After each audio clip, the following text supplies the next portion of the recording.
पिछले चैप्टर को देखकर तो मुझे लग रहा था कि जो सुकुना है वो कुसाकाबे को एक बार में ही हरा देगा, लेकिन इस चैप्टर में कुसाकाबे सुकुना को एक अच्छी टक्कर भी दे रहा है और सुकुना कुसाकाबे की तारीफ भी कर रहा है और भी बहुत सारी चीजें हैं जो चैप्टर में हो रही हैं। तो यार फाइनली आज हमारे पास आ चुके हैं जुजुत्सु काइसेन के चैप्टर 254 के लीक्स एंड आज मैं तुम्हें वही एक्सप्लेन करने वाला हूँ। एंड वन मोर थिंग, मैं तुम्हें जुजुत्सु काइसेन की मांगा के चैप्टर्स की फोटोज नहीं दिखा सकता क्योंकि कॉपीराइट इशू है और अभी तक ये वाला चैप्टर ऑफिशियली भी नहीं आया है, लेकिन टेंशन मत लेना क्योंकि मैं जो भी कैरेक्टर के बारे में बात करूंगा मैं उसकी इमेज लगा दूंगा, सो तुम इमेजिन कर पाओगे कि मैं किस कैरेक्टर के बारे में बात कर रहा हूँ। एंड यार थोड़ी बहुत चीजें तुम्हें भी मैनेज करनी पड़ेंगी क्योंकि हम स्पॉयलर्स के बारे में बात कर रहे हैं। लास्ट चैप्टर तक हमने देखा था कि जो माकी है वो सुकुना के अगेंस्ट में हार जाती है। माकी जो बिल्कुल तोजी की इक्वल थी वो भी सुकुना को नहीं हरा पाती एंड वहां पर सिर्फ कुसाकाबे बचा होता है। वहां पर ना ही यूजी है और ना ही चोजो है और मुझे तो नहीं पता कि तोदो कहां पर चला गया, लेकिन अब कुसाकाबे ही है जो सुकुना को रोक सकता है। एंड यार कुसाकाबे को खुद पे डाउट हो रहा था कि क्या वो सच में सुकुना से फाइट करने वाला है एंड क्या वो सच में सुकुना को अच्छी टक्कर दे भी पाएगा कि नहीं। एंड मुझे पर्सनली लास्ट चैप्टर तक लग रहा था कि जो सुकुना है वो कुसाकाबे को एक बार में ही हरा देगा, लेकिन इस चैप्टर में चीजें बिल्कुल ही अपोजिट जा रही हैं। तो अब यहाँ से स्टार्ट होता है हमारा चैप्टर 254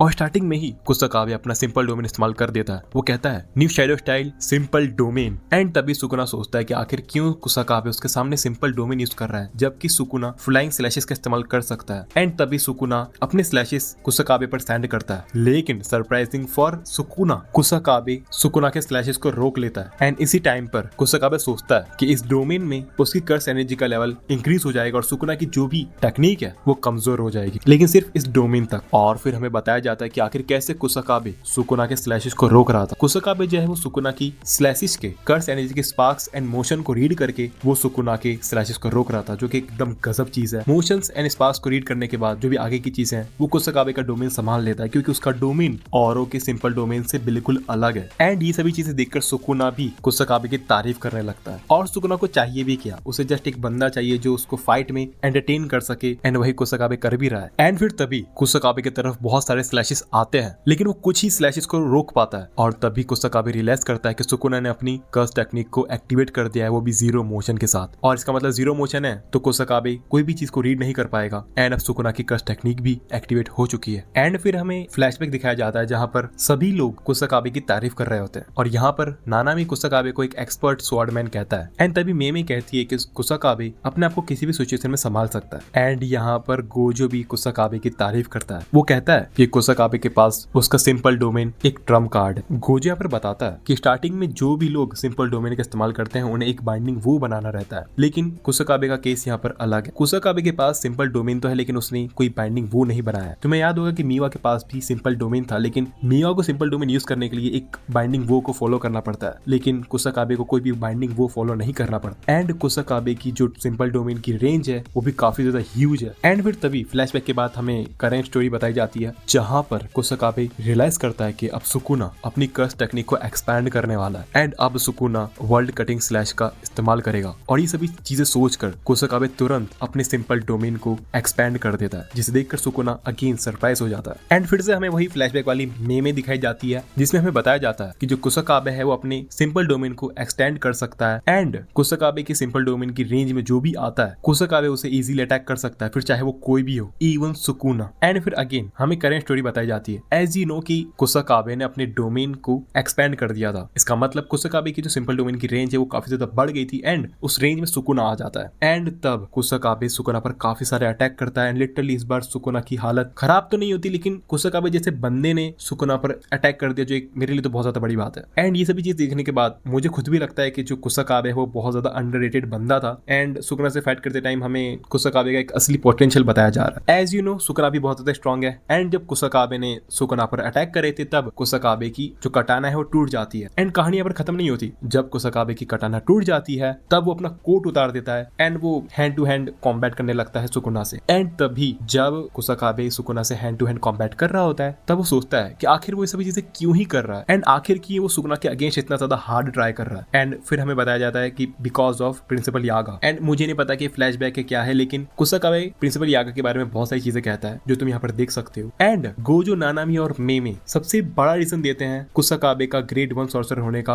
वो ये कि कुसाकाबे एकदम सुपर काइंड बंदा है एंड इसीलिए वो एक ग्रेड 1 सॉर्सरर है और ऐसा गोजो नानामी और मेमे कहते हैं। एंड तभी करंट स्टोरी में हैजी मून नाम की टेक्निक का इस्तेमाल करता है जिससे कुसाकाबे की जो भी टूटी हुई कटाना थी वो फिर से फुल्ली रिकवर हो जाती है। ये काइंड ऑफ एक ऑरा होता है जो कटाने के टूटे हुए भाग पर आ जाता है एंड इस टेक्निक को हमें एकदम डीपली एक्सप्लेन भी नहीं करा गया। एंड अब जब कुसाकाबे की कटाना एकदम सही हो चुकी है तो वो सुकुना पर इमीडिएटली अटैक करता है, लेकिन सुकुना अपने सिर्फ 2 उंगली से कुसाकाबे की तलवार को रोक लेता है। एंड तभी सुकुना कुसाकाबे से कहता है तुमने मेरे दिल पर निशाना लगाया था। ऑब्वियसली काफी दर्दनाक चीज है ये। एंड अगले सीन में जो कुसाकाबे है वो जमीन में पड़ा हुआ होता है एंड लिटरली उसकी हालत बिल्कुल ही खराब है। एंड कुसाकाबे की चेस्ट पर काफी ज्यादा ब्लड होता है और इस पैनल को देखने के बाद हम जस्ट ये कह सकते हैं कि जो कुसाकाबे है वो सुकुना के अगेंस्ट में हार चुका है। मुझे नहीं पता यार कि आखिर ऐसा क्यों हुआ, क्योंकि कुछ टाइम तक मुझे ऐसा लगने लगा था कि नहीं यार कुसाकाबे और भी ज्यादा टाइम तक टिकेगा और कुछ न्यू चीजें करके दिखाएगा, लेकिन यार यहाँ पर कुसाकाबे का भी एंड हो चुका है। लेकिन तभी उई उई आता है और वो कुसाकाबे को बचाने की कोशिश करता है, लेकिन तभी यूई के पीछे सुकुना आ जाता है। And as you know Sukuna का दिमाग तो पहले ही बहुत ज्यादा खराब है और उई आके उसे और भी ज्यादा परेशान कर रहा है। और जस्ट सुकुना यूई को किल करने ही वाला होता है कि तभी वहां पर मिगेल आ जाता है और वो यूई को बचा लेता है। एंड तभी ये चैप्टर यहाँ पर एंड हो जाता है। एंड गाइस जिनको नहीं पता कि मिगेल कौन है, तो मिगेल एक सपोर्टिंग कैरेक्टर है जुजुत्सु काइसेन में, जो कि एकदम हाईली स्किल्ड बंदा है एंड